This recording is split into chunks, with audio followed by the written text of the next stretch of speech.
Praise the Lord. നമ്മൾ ഇന്നലെ വരെ ജ്ഞാനത്തിൻ്റെ ദൈവീക ജ്ഞാനം പരിശുദ്ധാത്മാവ്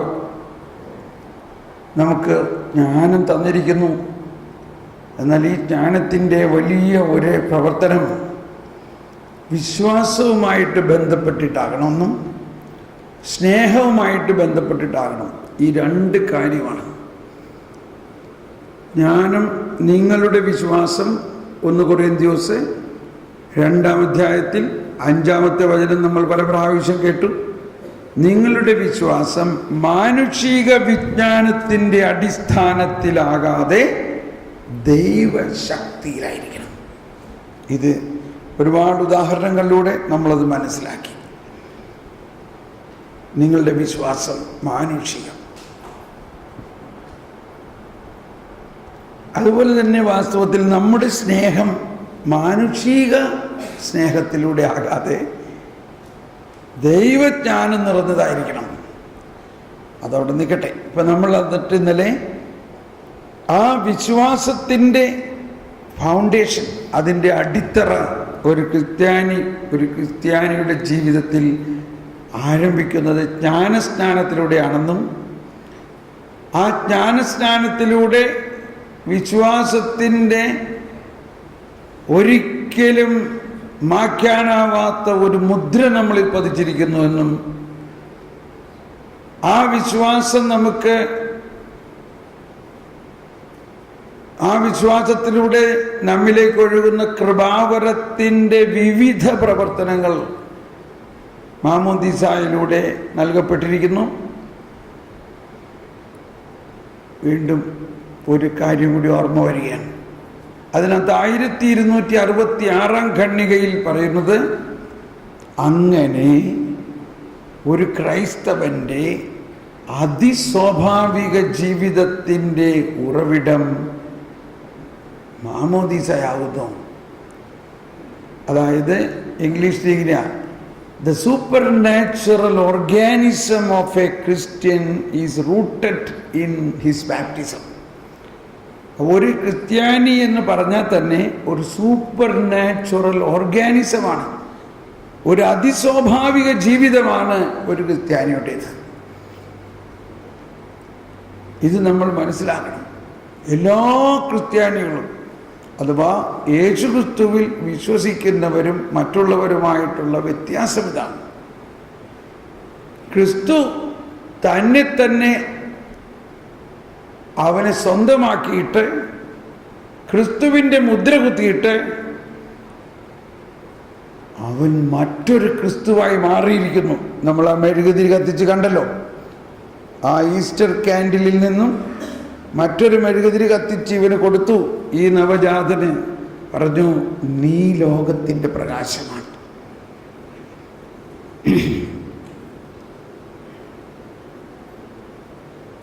ആ മുദ്ര ഒരിക്കലും, അതാണ് ജീവന്റെ അടയാളത്താൽ മുദ്ര കുത്തപ്പെട്ടവർ.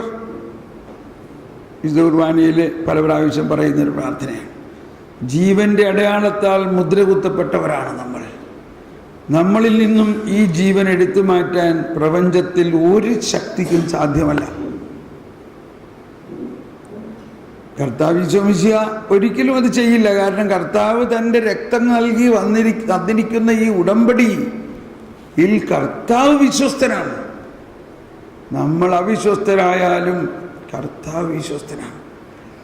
ഒരു സംഭവം ഓർക്കുകയാണ്. ഓസ്ട്രിയയിൽ വെച്ച് നടന്നൊരു സംഭവമാണ്. ഒരു കെമിസ്ട്രിയിൽ ഡോക്ടറേറ്റുള്ള ഒരാളാണ് അദ്ദേഹം. ഒരു പ്രൊഫസറൊക്കെ ആയിരുന്നു. അദ്ദേഹത്തിൻ്റെ ഭാര്യ എൻ്റെ അടുത്ത് വന്നിട്ട് പറയാം, എൻ്റെ ഭർത്താവ് ബുദ്ധമതത്തിലേക്ക് പോയിരിക്കുന്നു, എനിക്ക് ഇയാളുടെ കൂടെ ജീവിക്കാൻ പറ്റില്ല. അപ്പോൾ അതിനെക്കുറിച്ചുള്ള കാര്യങ്ങളൊക്കെയാണ്. അപ്പോൾ അവസാനം ഞാൻ പറഞ്ഞു, അവൾ പറയണേ എനിക്ക് അയാളുടെ കൂടെ ജീവിക്കാൻ പറ്റില്ല. എന്തായാലും അയാൾ നാളെ തായ്ലൻഡിലുള്ള ബുദ്ധിസ്റ്റ് മൊനാസ്ട്രിയിലേക്ക് പോവുകയാണ്. ഞാൻ പറഞ്ഞു, നീ എൻ്റെ ടെലിഫോൺ നമ്പർ അയാൾക്കൊന്ന് കൊടുക്ക്, എന്നോടൊന്ന് സംസാരിക്കാൻ പറയും. ഇല്ലില്ല, അയാൾ ക്രിസ്ത്യാനികളുമായിട്ട് സംസാരിക്കുകയില്ല, ക്രിസ്ത്യാനികളുമായിട്ട് യാതൊരു ബന്ധവുമില്ല. കാരണം അയാളിപ്പോൾ ബുദ്ധിസ്റ്റാണ്. ഞാൻ പറഞ്ഞു, എന്നാലും നീ എന്നോടൊന്ന് മിണ്ടാൻ പറയും. അപ്പോൾ ടെലിഫോൺ നമ്പർ അവൾ മേടിച്ചിട്ട് പറഞ്ഞു, എനിക്ക് തോന്നുന്നില്ല അയാൾ സംസാരിക്കുന്നു, സംസാരിച്ചില്ലെങ്കിലും എന്നോട് വിരോധമൊന്നും വിചാരിക്കരുതെന്ന് പറഞ്ഞു. കുഴപ്പമില്ല, നീ പറഞ്ഞാൽ മതി, ഞാൻ പ്രാർത്ഥിച്ചോളാം. അങ്ങനെ അന്ന് രാത്രി ഒരു 10 മണിയായപ്പോൾ ഇയാൾ എന്നെ വിളിച്ചു. ഇയാളെന്നെ വിളിച്ചിട്ട് വളരെ കഠിനമായ ഒരു ശബ്ദത്തിൽ പറഞ്ഞു, are you mister Thomas Paul? Yes I am. I don't want to talk to you. എനിക്ക് നിന്നോടൊന്നും സംസാരിക്കേണ്ട. അപ്പം ഞാൻ പറഞ്ഞു, ഇപ്പോൾ ഓൾറെഡി സംസാരിക്കുകയാണല്ലോ.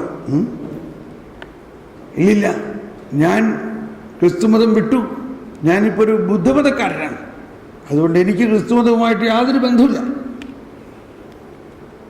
അപ്പോൾ ഞാൻ പറഞ്ഞു, സഹോദര ഡോക്ടർ, നിങ്ങളുടെ ആത്മാവിൽ നിങ്ങൾ മാമോദീസ സ്വീകരിച്ചപ്പോൾ കർത്താവ് ഈശോ മിശിഹ ഒരു മുദ്ര കുത്തിയിട്ടുണ്ട്.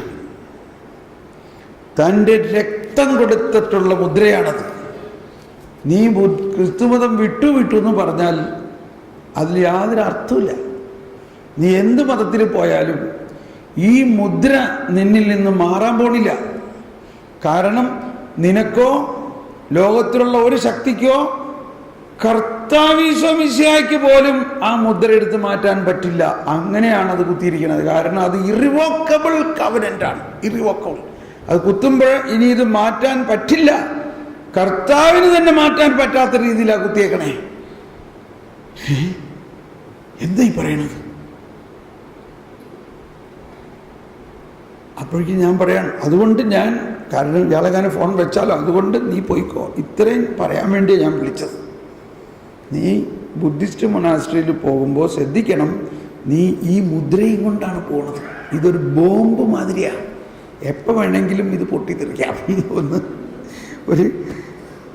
അതുകൊണ്ട് ബുദ്ധിസ്റ്റ് മൊണാസ്ട്രിയിൽ പോകുമ്പോൾ കർത്താവ് ഈശോ മിശിഹായും കൊണ്ടാണ് നീ പോണതെന്ന് മനസ്സിലാക്കി. ഇയാൾക്ക് ഭയങ്കര ഒരു ആശ്ചര്യം. ഇയാൾ പറയാണ്, ഇതെന്നോട് ആരും ഇന്നിവരെ പറഞ്ഞിട്ടില്ലല്ലോ. ഞാൻ പറഞ്ഞു, സാറേ, നിങ്ങൾ കെമിസ്ട്രിയിൽ ഡോക്ടറേറ്റ് ബിരുദമെടുത്ത് ഒരു പ്രൊഫസറാണ്, നിങ്ങൾ എന്തോരം റിസർച്ച് നടത്തി പഠിച്ചിട്ടുള്ളതാണ്, എന്നിട്ട് നിങ്ങളുടെ ആത്മാവിൻ്റെ കെമിസ്ട്രി എന്താ പഠിക്കാഞ്ഞേ? എന്നിട്ട് അദ്ദേഹം പറയാണ്, തോമസ് പോൾ, എനിക്കിതിനെ കുറിച്ച് അറിയണം, ഇത് ഞാൻ ആദ്യമായിട്ടാണ് കേൾക്കണേ, പക്ഷേ ഇപ്പോൾ ഞാൻ പോണം, ഞാൻ പോയിട്ട് 3 മാസത്തിനകത്ത് ഞാൻ വരും, ഞാൻ വന്നാൽ നിൻ്റെ അടുത്ത് വരാം, എന്നിട്ട് എന്നെ ഇത് പഠിപ്പിക്കണം. യെസ്. അങ്ങനെ ഇയാൾ പോയി. 3 മാസം കഴിഞ്ഞപ്പോൾ വന്നു. ഇയാൾ എയർപോർട്ടിൽ ഇറങ്ങി ആദ്യം എനിക്ക് ഫോൺ ചെയ്തു. അതിൽ നിന്ന് എനിക്ക് തോന്നുന്നത് ഇയാൾക്ക് അവിടെ ഇരുന്നിട്ട് ഇരിക്കപ്പുറത്ത് ഉണ്ടായിരുന്നില്ല, ഈ മുദ്രയെക്കുറിച്ച് ഓർത്തിട്ട്. എങ്ങനെയെങ്കിലും അയാൾ പറഞ്ഞ കമ്മിറ്റ്മെൻറ്റ് കഴിച്ചിട്ട് ഓടാനായിരുന്നു അദ്ദേഹം. എയർപോർട്ടിൽ ഇറങ്ങി ഉടനെ തന്നെ എന്നെ വിളിച്ചിട്ട് പറഞ്ഞു, എനിക്കിതിനെ കാണണം. അന്ന് പറഞ്ഞില്ല ആ മുദ്ര അതെന്താണെന്ന് എനിക്കൊന്ന് മനസ്സിലാക്കി തരണം. എങ്ങനെ എൻ്റെ ആത്മാവിൽ ഞാനറിയാണ്ട് വേറൊരാൾ മുദ്ര കുത്തണം? പക്ഷേ അയാൾ നല്ല മനുഷ്യനാണ്, അയാൾ ഒരു നല്ല ചിന്താഗതി. അങ്ങനെ ഞാൻ പറഞ്ഞു, ഒരു പണി, അടുത്ത ആഴ്ച 5 ദിവസത്തെ ഒരു സെമിനാറുണ്ട് നമ്മുടെ ഈ ധ്യാനം, അതിന് നിനക്ക് വരാമോ? 5 ദിവസമോ?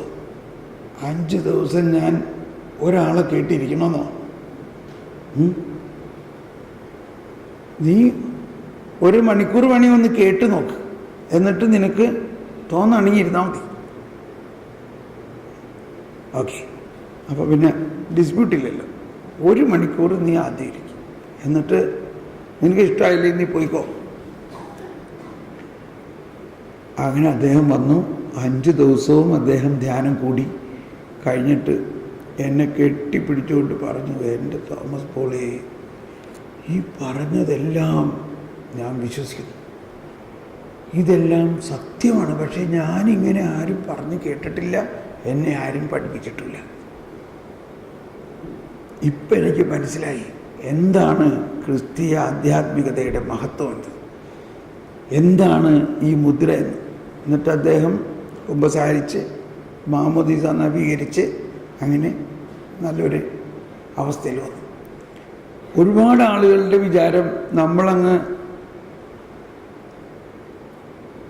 അല്ലെങ്കിൽ ഒരുപാട് ആളുകൾക്ക് ഈ രഹസ്യം അറിയാൻ പാടില്ല എന്നുള്ളതാണ്. എന്നാൽ നമ്മുടെ ആരാധനാക്രമങ്ങളിലെല്ലാം ഇത് വളരെയധികം പ്രാധാന്യം കൊടുക്കുന്ന ഒന്നാണ്. മുദ്ര, 3 മുദ്ര നമ്മളിലുണ്ട്. മാമോദീസായുടെ മുദ്ര, സ്ഥൈര്യലേപനത്തിൻ്റെ മുദ്ര, കുർബാനയിൽ മുദ്ര, അവസാനം കുരിശടയാളം വഴിയായി നാം മുദ്രിതരായി ഭവിക്കട്ടെ എന്ന് പറഞ്ഞുകൊണ്ട് മുദ്ര കുത്തിയിട്ടാണ് പോണത്. ഇനി ഒരാൾക്കും ഇവന് തൊടാനുള്ള ധൈര്യം ഉണ്ടാവില്ല. ഇത്ര 3 മുദ്ര കുത്തിയ ഈ ദൈവ പൈതലിനെ, ഈ ദൈവമകനെ ആക്രമിക്കാനോ ശപിക്കാനോ ആക്ഷേപിക്കാനോ ഒന്നിനും ഒരു അധികാരവുമില്ല. ഒരു കൂടോത്രവും ഒരു വഞ്ചനയും അവനെ ഏൽക്കുകയില്ല. എങ്ങനെയാണെങ്കിൽ ഇത് വിശ്വസിക്കുകയാണെങ്കിൽ. മറിച്ച് മാമോദീസയൊക്കെ മുങ്ങി, കുർബാനയൊക്കെ, എന്നാലും അയാൾ കൂടോത്രം ചെയ്യുന്നതുകൊണ്ടാണ് എൻ്റെ വീട്ടിൽ പ്രശ്നം മുഴുവൻ. എൻ്റെ അപ്പാപ്പൻ ചെയ്ത പാപത്തിൻ്റെ പരിണത ഫലമാണ് ഞങ്ങൾ അനുഭവിക്കണേ. ഇത് വിശ്വസിക്കുകയാണെങ്കിൽ നിൻ്റെ വിശ്വാസം പോലെ നിനക്ക് സംഭവിക്കും. അപ്പോൾ ഞാൻ വീണ്ടും പറയുകയാണ്, നമ്മുടെ വിശ്വാസത്തിൻ്റെ ആഴം, ഓക്കെ, അതാണ് എൻ്റെ സബ്ജക്റ്റ്. എങ്ങനെയാണ് ഈ വിശ്വാസം നമ്മിലേക്ക് വന്നത്? യേശയ്യായുടെ പുസ്തകത്തിൽ 51-ാമത്തെ അധ്യായം ഒന്ന് തുറക്കുക. ഞാൻ പറഞ്ഞു 42 മുതൽ 53 വരെയുള്ള അധ്യായങ്ങൾ നിങ്ങൾ പോയിട്ട് വായിക്കണം. അപ്പോൾ അത് ഈ രക്ഷാകര രഹസ്യങ്ങളെക്കുറിച്ചുള്ള പ്രവചനങ്ങളാണ്. അപ്പം അതിൽ പറഞ്ഞിരിക്കുന്ന നിർണായകമായൊരു കാര്യം ഇതാണ്: കർത്താവിനെ അന്വേഷിക്കുന്നവരെ. യേശയ്യ 51:1. എല്ലാവരും ഏറ്റു പറഞ്ഞ്, കർത്താവിനെ അന്വേഷിക്കുന്നവരെ, രക്ഷ തേടുന്നവരെ, എൻ്റെ വാക്ക് കേൾക്കുവിൻ. നിങ്ങളെ വെട്ടിയെടുത്ത പാറയിലേക്കും നിങ്ങളെ കുഴിച്ചെടുത്ത ഖനിഗർഭത്തിലേക്കും നോക്കുവിൻ. നിങ്ങളുടെ പിതാവായ അബ്രാഹത്തെയും നിങ്ങളെ വഹിച്ച സാറയെയും നോക്കുവിൻ. അബ്രാഹം ഏകനായിരിക്കെ ഞാൻ അവനെ വിളിച്ചു, ഞാൻ അവനെ അനുഗ്രഹിച്ചു, അവൻ വർദ്ധിച്ചു പെരുകി. കർത്താവ് സിയോനെ ആശ്വസിപ്പിക്കും, അവളുടെ വിജനപ്രദേശങ്ങളെ സാന്ത്വനപ്പെടുത്തും. അവളുടെ മരുപ്രദേശങ്ങൾ ഏദെൻ പോലെയും മണലാരണ്യങ്ങളെ കർത്താവിന്റെ തോട്ടം പോലെയും ആക്കും. സന്തോഷവും ആനന്ദവും നന്ദി പ്രകടനങ്ങളും ഗാനാലാപങ്ങളും അവളിൽ നിറയും. എന്റെ ജനമേ, എന്റെ വാക്ക് കേൾക്കുവിൻ. എന്റെ രാജ്യമേ, എനിക്ക് ചെവി തരുവിൻ. എന്നിൽ നിന്ന് ഒരു നിയമം പുറപ്പെടും, ഒരു പുതിയ നിയമം പുറപ്പെടും. എന്നിൽ നിന്ന് ഒരു നിയമം പുറപ്പെടും. എന്റെ നീതി ജനങ്ങൾക്ക് പ്രകാശമായി ഭവിക്കും. ഞാൻ വേഗം അവരെ മോചിപ്പിക്കും. Praise the Lord. ഇതാണ് സാരാംശത്തിൽ ഈ രക്ഷാകര പദ്ധതിയെക്കുറിച്ചുള്ള ഒരു എന്താ പറയണേ, ഒരു സിനോപ്സിസ് എന്ന് പറയാം അല്ലേ? അപ്പോൾ ഈ 51-ാം അധ്യായം വളരെ പ്രധാന ഒരു അധ്യായമാണ്. എല്ലാം പറയുമ്പോൾ ഞാൻ പറയും ഇത് വളരെ പ്രധാനമാണ്. കാരണം ഇനി അടുത്തതെത്താ 52, അതിൻ്റെ അടുത്തത് എത്ര? 53. എന്താ 52-53ൻ്റെയും പ്രത്യേകത? 52, 53 യേശുവിൻ്റെ പീഠാനുഭവത്തിൻ്റെ ആ മുഴുവൻ കാര്യങ്ങൾ എഴുതിയിരിക്കുന്നത്. പക്ഷെ 50 എഴുതിയിട്ടുണ്ട്. 54 പറയുന്നത് പരിക്ഷീണന് ആശ്വാസം നൽകുന്ന വാക്ക് ദൈവമായ കർത്താവ് ശിക്ഷനെ എന്ന പോലെ അഭ്യസിപ്പിച്ചു. ഓക്കെ. 6 അടിച്ചവർക്ക് പുറവും താടിമീശ പറിച്ചവർക്ക് കവിളുകളും അവൻ കാണിച്ചു കൊടുത്തു. നിന്ദനത്തിൽ നിന്നും തുപ്പലിൽ നിന്നും അവൻ പുറം തിരിച്ചില്ല, മുഖം തിരിച്ചില്ല. ദൈവമായ കർത്താവ് എന്നെ സഹായിക്കുന്നതിനാൽ ഞാൻ പതറുകയില്ല. ഞാൻ എൻ്റെ മുഖം ശിലാതുല്യമാക്കി. അതാണ് അചഞ്ചലമായ ഒരു ധൈര്യം.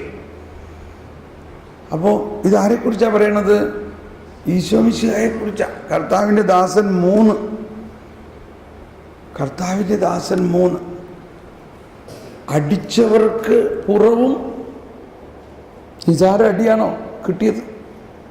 പക്ഷെ ഇവിടെ ഒറ്റ വാക്കേ ഉള്ളൂ. അപ്പൊ ഈ വചനം നിറവേറണ്ടേ? ഈശോ പീലാത്തോസിന്റെ മുമ്പിൽ നിൽക്കുന്ന സമയത്ത് ഈ വചനം ഇതാ അധികം താമസിയാതെ നിറവേറാൻ പോവുകയാണെന്നുള്ള ബോധ്യത്തിലാണ് നിൽക്കണേ. പീലാത്തോസ് പറയാണ്, നിന്നെ കൊല്ലാനും വിട്ടയക്കാനുമുള്ള അധികാരം എനിക്കുണ്ടെന്ന് നിനക്കറിയോ? ഈശോ കൂളായിട്ട് പറയാണ്, എൻ്റെ പിതാവ് തന്നതില്ലായിരുന്നുവെങ്കിൽ നിനക്ക് എൻ്റെ മേൽ അധികാരമൊന്നും ഉണ്ടാവില്ല. എൻ്റെ പിതാവാണ് നിനക്ക് എന്നെ അടിക്കാനും എന്നെ തൊഴിക്കാനും എന്നെ ചവിട്ടാനും എന്നെ കൊല്ലാനും പിതാവാണ് അധികാരം തന്നിരിക്കുന്നത്. അപ്പോഴൊക്കെ ഈശോയുടെ മനസ്സിൽ ഏശയ്യാ 50 വരെ എത്തിയിരിക്കണോ. ഇനി അടുത്ത് കഴിഞ്ഞ് 52, 53 വരാൻ പോകുന്നു. അവിടെ എന്താ? അടിച്ചവർക്ക് പുറവും താടിമീശ പറിച്ചവർക്ക് കവിളുകളും അവൻ കാണിച്ചു കൊടുത്തു. നിന്ദനത്തിൽ നിന്നും തുപ്പലിൽ നിന്നും അവൻ മുഖം തിരിച്ചില്ല. ഈ വചനങ്ങളെല്ലാം ഏശയ്യായിൽ പ്രവചിച്ചിരിക്കുന്നത് യേശുവിൽ പൂർത്തീകരിച്ചു. യേശുവിൽ പൂർത്തീകരിച്ചത് യേശുവിൻ്റെ ശാഖകളും ശിഷ്യരുമായ നമ്മളിൽ പൂർത്തീകരിക്കണോ. അതുകൊണ്ട് നമ്മളുടെ ജീവിതത്തിൽ എന്തെങ്കിലും ഒരു ദിവസം 2 അടി കിട്ടണം. കിട്ടുമ്പോൾ മനസ്സിലായിക്കോ, പ്രൈസ് ദ ലോർഡ്, ഏശയ്യാ 50:6 എന്നിൽ പൂർത്തീകരിച്ചു എന്ന് അങ്ങ് സന്തോഷിക്കുക. ഇതേവരെ അടി കിട്ടിയിട്ടില്ലെങ്കിൽ കർത്താവെ അത് കഴിയുന്നതും വേഗം പൂർത്തിയാക്കാൻ വേണ്ടി പ്രാർത്ഥിക്കുക. പെട്ടെന്ന് കിട്ടുന്നൊരു കാര്യമാണ് ഇതൊക്കെ. ചിലപ്പോൾ അടിച്ചവർക്ക് പുറവും താടിമീശ പറിച്ചവർക്ക് കവിളുകളും അവൻ കാണിച്ചു കൊടുത്തു. നിന്ദനത്തിൽ നിന്നും തുപ്പലിൽ നിന്നും അവൻ മുഖം തിരിച്ചില്ല. അറ്റ്ലീസ്റ്റ് നിന്ദനമെങ്കിലും കിട്ടിയിട്ടുണ്ടോ? അപ്പോൾ ഇങ്ങനെയെല്ലാമുള്ള അവസരത്തിൽ പറയുകയാണ്, മുഖം ശിലാതുല്യമാക്കുക എന്ന് പറഞ്ഞാൽ അചഞ്ചലമായ ഒരു അവസ്ഥ. ഇതെല്ലാം കൊണ്ടാലും കേട്ടാലും വചനം പൂർത്തിയായി എന്നുള്ളതിൽ കവിഞ്ഞ് മറ്റൊരു പ്രയാസവും ഉണ്ടാകാതിരിക്കുകയാണെങ്കിൽ പറയാം, നിങ്ങൾ വിശ്വാസത്തിൻ്റെ ഒരു കഴമ്പ് വന്നിട്ടുണ്ടെന്ന്. വിശ്വാസത്തിൻ്റെ കഴമ്പ്. പക്ഷെ നമ്മളിത് അതിലേക്ക് ഇങ്ങനെ തുടങ്ങുമ്പോൾ ആരെങ്കിലും ഒരാൾ നമ്മളെ 2 വാക്ക് നിന്ദിച്ച് പറയുകയാണെങ്കിൽ നമ്മളങ്ങ് ഭയങ്കര പ്രയാസപ്പെട്ട് പിന്നെ അന്നത്തെ ദിവസം കഞ്ഞിയെ കുടിക്കില്ല, കട്ടിൽ പിടിച്ച തലവണയൊക്കെ തനിച്ചാലും ഒന്നും ചെയ്യാണ്ട് ഞാൻ വല്ലതും ചെയ്തിട്ടായിരുന്നെങ്കിൽ പിന്നെ ഒന്നും ചെയ്യാണ്ട് എന്നിട്ട് 4 ആളോടൊക്കെ വിളിച്ച് പറഞ്ഞ് ആകെ ബഹളമാകും. അപ്പം അതിൻ്റെ അർത്ഥം എന്താ? നമ്മൾ വിശ്വാസത്തിൻ്റെ പാറയല്ല, വിശ്വാസത്തിൻ്റെ മണ്ണാങ്കട്ടയുമല്ല, ചെളിയായിട്ടുള്ളൂ. കാര്യം മനസ്സിലായി? മറിച്ച് വിശ്വാസത്തിൻ്റെ പാറയായി കഴിഞ്ഞാൽ അങ്ങനെ 2 അവഹേളനം കേട്ടാൽ കർത്താവേ അവരോട് ക്ഷമിക്കണേ, അവരുടെ അറിവില്ലായ്മ കൊണ്ട് അങ്ങനെ പറഞ്ഞു പോയതാണ്. നമുക്കൊന്നും ഏൽക്കണില്ല. നമ്മൾ ഉടനെ അതിനെ കണക്റ്റായിട്ടൊരു വചനം നമ്മുടെ ഉള്ളിൽ വരും. കണ്ടോ, അവൻ പതറിയില്ല. അടിച്ചവർക്ക് പുറവും താതിബീച്ച പറിച്ചവർക്ക് കവിളുകളും അവൻ കാണിച്ചു കൊടുത്തു. നിന്ദനത്തിൽ നിന്നും തുപ്പലിൽ നിന്നും അവൻ മുഖം തിരിച്ചില്ല. തുപ്പിക്കോ, നിന്ദിച്ചോ,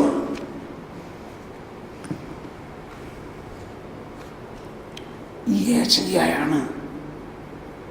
യേശയ്യായുടെ ഈ ഭാഗങ്ങൾ പഠിക്കുകയും അതിൽ കർത്താവിൻ്റെ ദാസൻ 1, കർത്താവിൻ്റെ ദാസൻ 2, കർത്താവിൻ്റെ ദാസൻ 3, കർത്താവിൻ്റെ ദാസൻ 4, ഈ 4 കീർത്തനങ്ങൾ പഠിച്ച് നമ്മുടെ ദിവസങ്ങളിലെല്ലാം ഇത് നമ്മളിൽ സംഭവിക്കുന്നത് കാണാം. അപ്പോൾ ഇനി 50 കഴിഞ്ഞ് 51 പറയുകയാണ്, കർത്താവിനെ അന്വേഷിക്കുന്നവരെ, ഈ ദൈവനീതി തേടുന്നവരെ, നിങ്ങൾ എൻ്റെ വാക്ക് കേൾക്കുവിൻ. ഇതെങ്ങനെ നമുക്ക് ഇതിൽ വിജയിക്കാം? നിങ്ങളെ വെട്ടിയെടുത്ത പാറയിലേക്കും, എന്നെല്ലാവരും പറഞ്ഞേ, നിങ്ങളെ വെട്ടിയെടുത്ത പാറയിലേക്കും നിങ്ങളെ കുഴിച്ചെടുത്ത ഖനിഗർഭത്തിലേക്കും നോക്കുവേൻ. ഒന്നെല്ലാവരും ഉച്ചസ്വരത്തിൽ കരമുയർത്തി പറഞ്ഞേ, നിങ്ങളെ വെട്ടിയെടുത്ത പാറയിലേക്കും നിങ്ങളെ കുഴിച്ചെടുത്ത ഖനിഗർഭത്തിലേക്കും നോക്കുവേൻ. നമ്മൾ പുറകോട്ട് നോക്കണം. ഇന്ന് നമുക്ക് ലഭിച്ചിരിക്കുന്ന ഈ വിശ്വാസം എവിടെ നിന്നാണ് നമുക്ക് ലഭിച്ചത്? ഇത് നമ്മളാരുടെയും പ്രവൃത്തിയുടെ ഫലമാണോ? വിശ്വാസം ദൈവത്തിൻ്റെ ദാനമാണ്. വിശ്വാസം ദൈവത്തിൻ്റെ ദാനമാണ്. അതെവിടെ നിന്ന് ആരംഭിച്ചു? നിങ്ങളെ വെട്ടിയെടുത്ത പാറ. എന്താണ് ആ പാറ? ആരാണ് ആ പാറ? അബ്രാഹം. നിങ്ങളെ കുഴിച്ചെടുത്ത ഖനിഗർഭം. അതാര്? സാറയുടെ ഉണങ്ങി വരണ്ട ഗർഭത്തിലാണ് ദൈവത്തിൻ്റെ നീരുറവ ഒഴുകിയത്. എന്തുകൊണ്ട്? അബ്രാഹം വിശ്വസിച്ചു. എന്തുകൊണ്ട് അബ്രാഹം വിശ്വസിച്ചു? അബ്രാഹത്തിന് വിശ്വാസം എന്ന ദാനം ദൈവം കൊടുത്തതുകൊണ്ട്. ഇതിനെക്കുറിച്ച് അല്പം നമ്മൾക്ക് മനസ്സിലാക്കാം. അബ്രാഹം ഏകനായിരുന്നപ്പോൾ ഞാൻ അവനെ വിളിച്ചു. ഒന്ന് പറഞ്ഞെല്ലാവരും, അബ്രാഹം ഏകനായിരിക്കെ ഞാൻ അവനെ വിളിച്ചു, ഞാൻ അവനെ അനുഗ്രഹിച്ചു. Praise the Lord. അപ്പൊ ഈ അനുഗ്രഹം അവന്റെ എന്തെങ്കിലും നന്മ പ്രവൃത്തി കൊണ്ടാണോ അവന് കിട്ടിയത്? അബ്രാഹത്തിന്റെ ആത്മാവസ്ഥ എന്തായിരുന്നു? അബ്രാഹത്തിലും ഉത്ഭവഭാവം ഉണ്ടായിരുന്നോ? ഉണ്ടായിരുന്നല്ലോ, ഉണ്ടായിരുന്നു. അബ്രാഹത്തിന്റെ ഉത്ഭവഭാവം ഉണ്ടായിരുന്നിരിക്കെ ആ ഉത്ഭവഭാവത്തിന് എപ്പോഴാണ് ഉത്ഭവഭാവത്തിൽ നിന്നും അബ്രാഹത്തിനെ മോചിപ്പിക്കാനുള്ള ഒരു രക്ഷാകര സംഭവം ഉണ്ടായത്? യേശുക്രിസ്തുവിലൂടെയാണ്, അല്ലേ? യേശുക്രിസ്തുവിലൂടെ മാത്രമേ രക്ഷ വന്നിട്ടുള്ളൂ. അതാണ് യേശുക്രിസ്തു ഉയർത്ത് മരിച്ച് പാതാളത്തിലേക്ക് ഇറങ്ങി എന്ന് പറഞ്ഞാൽ, പാതാളത്തിലേക്ക് ഇറങ്ങിയിട്ട് യേശുവിന് മുൻപ് ആദം മുതൽ ഉണ്ടായിരുന്നവരോട്, ആ മരിച്ച ആത്മാക്കളോട്, രക്ഷയ്ക്ക് വേണ്ടി കാത്തിരിക്കുന്നവരോട് യേശു സുവിശേഷം പ്രഘോഷിച്ചു, അവരെ രക്ഷിച്ചു. അത് പിന്നെ നമുക്കൊന്നുകൂടി വേണമെങ്കിൽ മനസ്സിലാക്കാം. അപ്പോൾ അബ്രാഹം, നോഹ, അബ്രാഹം ഇവരെല്ലാം ഉത്ഭവഭാവത്തിൻ്റെ അവസ്ഥയിൽ തന്നെ ആയിരുന്നുവെങ്കിലും ആ ഉത്ഭവഭാവത്തിൻ്റെ അവസ്ഥയിൽ ഇരിക്കെ ദൈവം അവനെ അനുഗ്രഹിച്ചു. Praise the Lord. ദൈവം അവനെ വിളിച്ചു. അവൻ ഏകനായിരുന്നപ്പോൾ ദൈവം അവനെ വിളിച്ചു എന്ന് പറയുമ്പോൾ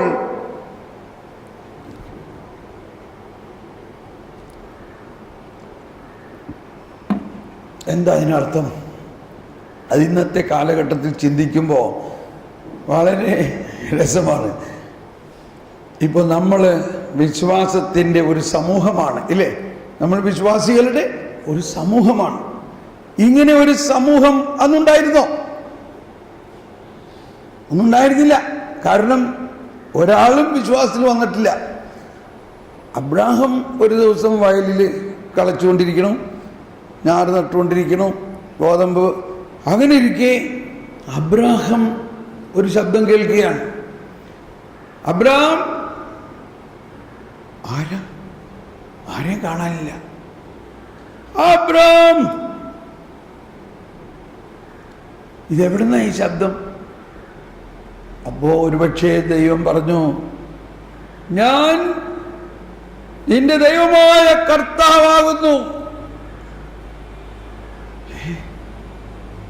അപ്പൊ അന്ന് വരെ അവരെ സംബന്ധിച്ച് ദൈവം ദൈവം എന്നെല്ലാം പറഞ്ഞാൽ ചില കൊത്തുരൂപങ്ങൾ, മരം കൊണ്ടുണ്ടാക്കിയിട്ടുള്ള രൂപങ്ങൾ, കല്ലുകൊണ്ടുണ്ടാക്കിയിട്ടുള്ള രൂപങ്ങൾ, വിഗ്രഹങ്ങൾ, അതൊക്കെ അവരുടെ വീട്ടിലുണ്ട്.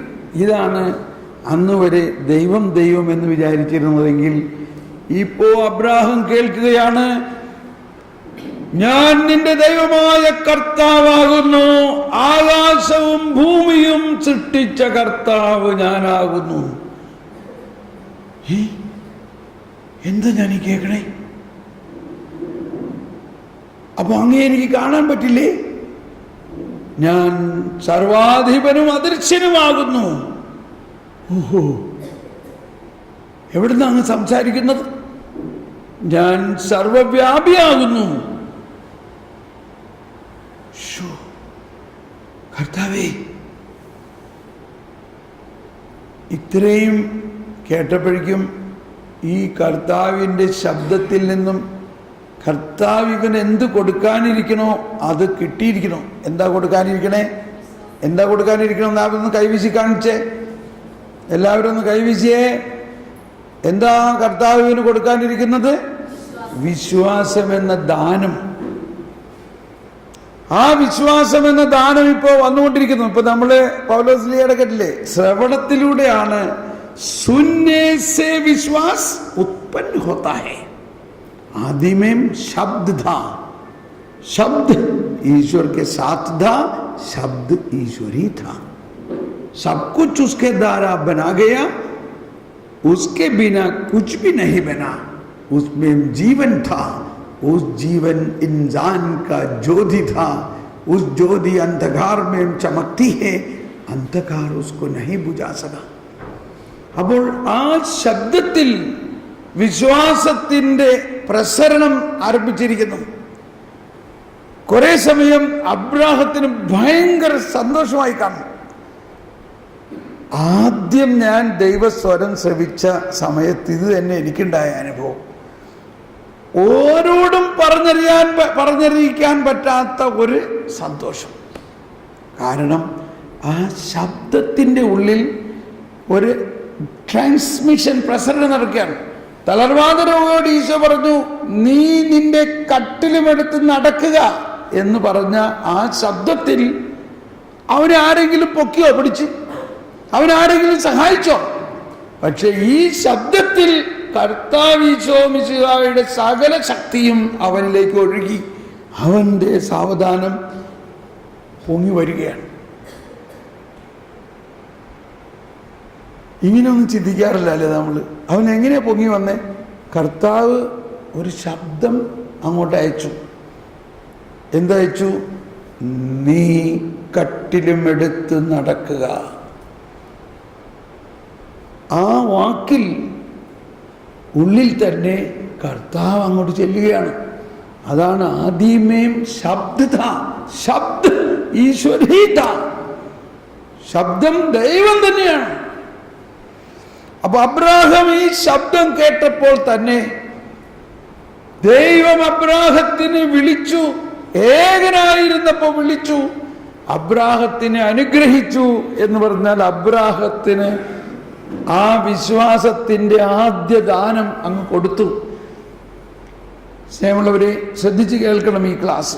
ഇത് വളരെ ഇത് കർത്താവിൻ്റെ പ്രവൃത്തിയാണിത് നമ്മുടെ ദൃഷ്ടിയിൽ വിസ്മയാവഹമായിരിക്കുന്നു. കാരണം നമ്മൾ വിചാരിക്കണത് ഞാൻ വിശ്വാസിയാണ്, ഞാൻ വിശ്വാസമുണ്ട്, എനിക്ക് വലിയ വിശ്വാസമുണ്ടെന്നൊക്കെയാണ്. പക്ഷെ ഇതെല്ലാം എവിടെ നിന്ന് കിട്ടി നമുക്ക്? ഇതെല്ലാം അബ്രാഹത്തിന് കൊടുത്തപ്പോൾ തന്നെ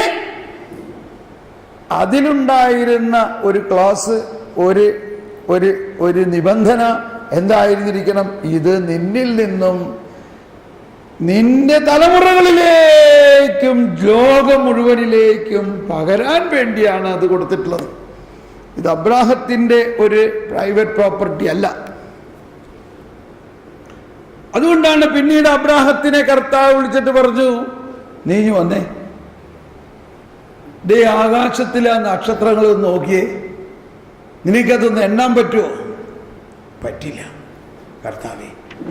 എന്നാൽ ഞാൻ നിന്നോട് പറയുന്നു, ആകാശത്തിലെ നക്ഷത്രങ്ങളെപ്പോലെയും കടൽത്തരത്തെ മണൽത്തരികൾ പോലെയും ഞാൻ നിനക്ക് മക്കളെ തരും.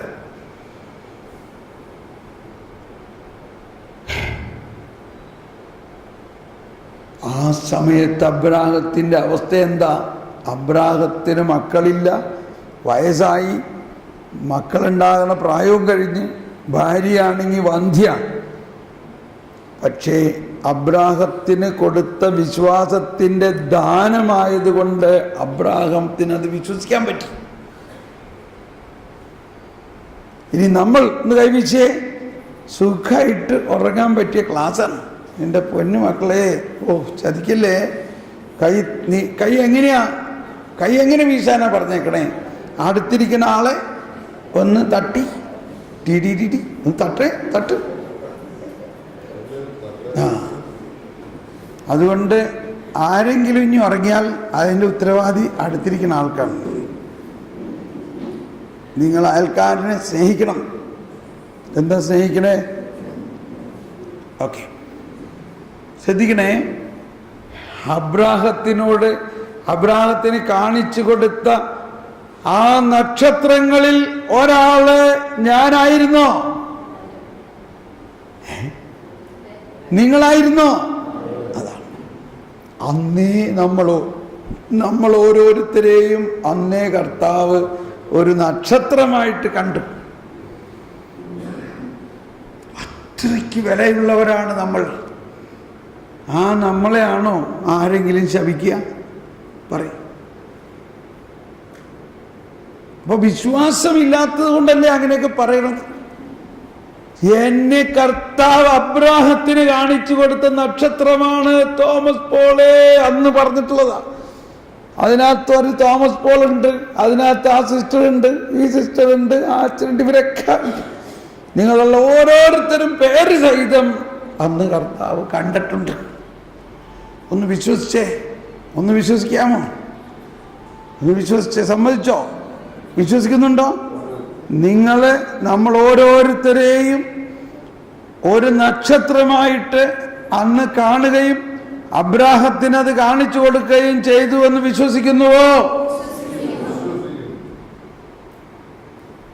ഓക്കെ, ഇനി അബ്രാഹത്തിന്റെ ആ വിശ്വാസത്തിന്റെ ഉള്ളടക്കത്തിലേക്ക് നമ്മൾക്ക് പോകണം. നമ്മളൊരു പുസ്തകം തുറന്നാൽ ആദ്യം നോക്കുന്നത് എന്താ അതിൻ്റെ ഉള്ളടക്കം. ആദ്യ പേജിൽ നോക്കിയിട്ട് അതിൻ്റെ ഉള്ളടക്കം വായിച്ചപ്പോൾ മനസ്സിലായി, ഇത് ഭയങ്കര സാധനമുണ്ട്. എന്നാൽ ഈ പുസ്തകം ഞാൻ കച്ചവടമാക്കി, നമുക്ക് മേടിക്കാം. കാരണം ഇതിൻ്റെ ഉള്ളടക്കം എനിക്ക് വളരെ ആവശ്യമുള്ള കാര്യങ്ങളാണ് അതിൽ പറഞ്ഞിരിക്കുന്നത്. എന്ന പോലെ തന്നെ വിശ്വാസത്തിൻ്റെ ഉള്ളടക്കം എന്താണെന്ന് മനസ്സിലാക്കണം. What is the content of our faith? ഈ വാക്ക് ഞാൻ പഠിച്ചത് വിശുദ്ധ ജോൺ പോൾ രണ്ടാമൻ്റെ ഒരു അപ്പസ്തോലിക പ്രബോധനമുണ്ട്. എല്ലാ കോണ്ടിനെൻറ്റുകൾക്കും ഉണ്ടായ സിനഡ് കഴിഞ്ഞിട്ട്, അപ്പോൾ യൂറോപ്യൻ സഭയുടെ എക്ലീസിയ യൂറോപ്പ എന്ന ഒരു പ്രമാണ അല്ലെങ്കിൽ അപ്പസ്തോലിക പ്രബോധനത്തിൽ എഴുതിയിരിക്കുകയാണ് പിതാവ്. പിതാവ് എന്ന് പറഞ്ഞാൽ ആ സിനഡിൻ്റെ സാരാംശമാണ്. അതിൽ പറയാണ് യൂറോപ്പിൽ നമ്മളവരെ കുറ്റം പറയാലട്ടോ, 90% പേരും ക്രിസ്ത്യാനികളാണ്, മാമോദീസ സ്വീകരിച്ചിരിക്കുന്നവരാണ് 90% പേര്. നമ്മളിവിടെ 2-2.5-3% മാമോദീസ സ്വീകരിച്ചവരുള്ളൂ നമ്മുടെ രാജ്യത്ത്. യൂറോപ്പിലെ 90% പേരും ക്രിസ്ത്യാനികളാണ്. എന്നിട്ട് പറയാണ് പക്ഷേ വളരെ ചുരുക്കം ആളുകൾക്ക് ആ വിശ്വാസത്തിൻ്റെ കഴമ്പ് അല്ലെങ്കിൽ കണ്ടന്റ് എന്താണെന്നറിയുള്ളൂ. കണ്ടന്റ്, ഉള്ളടക്കം അറിയുള്ളൂ. ഇതെന്നെ വളരെ ചിന്തിപ്പിച്ച ഒരു കാര്യവും എന്നെ സഹായിച്ചൊരു കാര്യമാണ്. എന്താണ് എൻ്റെ വിശ്വാസത്തിൻ്റെ ഉള്ള്? ഞാനിവിടെ പറഞ്ഞോ പേട്ടത്തേങ്ങയുടെ കാര്യം? പറഞ്ഞില്ല. പറഞ്ഞു. അപ്പോൾ എന്ന് പറഞ്ഞാൽ ആ നാളികേരത്തിൻ്റെ അകത്ത് കഴമ്പ് ഇല്ലെങ്കിൽ ആ നാളികേരത്തിന് എന്ത് പറയും? പേട്ട പേട് തേങ്ങ എന്ന് പറയും. കണ്ടാലും മറ്റേ നാളികേരത്തിൻ്റെ മാതിരിയൊക്കെ തന്നെ ഇരിക്കും അല്ലേ?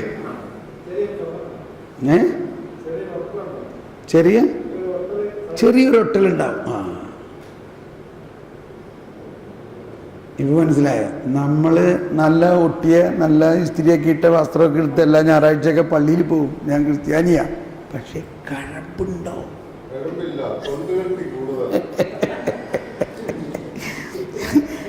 ഇത് എളുപ്പം മനസ്സിലാകാൻ പറ്റൂലേ? എനിക്ക് എളുപ്പം മനസ്സിലായ ഞാൻ എന്ത് ക്രിസ്ത്യാനിയാ, എൻ്റെ അകത്ത് കഴമ്പുണ്ടോ? എനിക്കിപ്പോഴും ഇന്നും അതെ. എന്നാലും എൻ്റെ ഉള്ളിൽ പറയണത് മുഴുവനും കഴമ്പായിട്ടില്ലെന്ന് തന്നെ. ഇനി ഒരുപാട് കാര്യങ്ങൾ എനിക്ക് പഠിക്കാനുണ്ട്. ഞാൻ കുറേ ദിവസമായി വിചാരിക്കും, ദൈവമേ യേശയ്യ ഒരു പ്രാവശ്യം കൂടി ഒന്ന് ശരിക്കും വായിച്ച് മനസ്സിലാക്കണം, പക്ഷെ സമയം കിട്ടില്ല.